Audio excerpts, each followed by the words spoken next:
Bugun ba'zi bir yigitlarga savolim bor. Nimaga o'zini karyerasiga ega, o'qigan, yaxshi pul topayotgan qizlarni yaxshi ko'rasizlar-ku, lekin unga erishganidan keyin shularning hammasidan voz kechishni so'raysizlar. Undan ko'ra umuman pul topmaydigan, o'qimagan qizni ham yaxshi ko'rishingiz mumkin edi-ku. Har doim bo'yanib, o'ziga qarab yuradigan qizni tanlaysizlar-ku, lekin unga erishganidan keyin umuman bo'yanmasligini xohlaysizlar.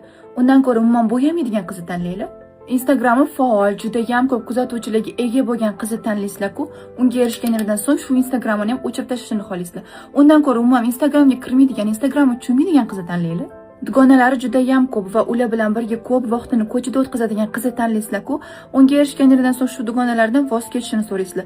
Undan ko'ra umuman dugonasi yo'q qizni tanlaylar. Qiz bola bo'lsa ham kuchli va juda ham ko'p narsalarga erishayotgan qizni tanlaysizlar-ku, lekin unga erishganidan so'ng sen meni borimga ham, yo'g'imga ham chidashing shart deysizlar.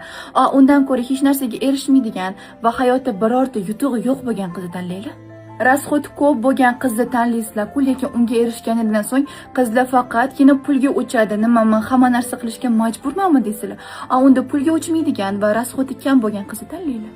Shunchaki sizlarga iltimos qilib qo'ygan bo'lardim. Juda ham katta orzu-niyatlarga ega va shu kungacha ko'p narsalarga erishib kelayotgan qizni barcha orzu-niyatlarini sindirmanglar. Shunchaki o'zingizlar nima xohlayotganinglarni anglab yetinglar, bo'ldi.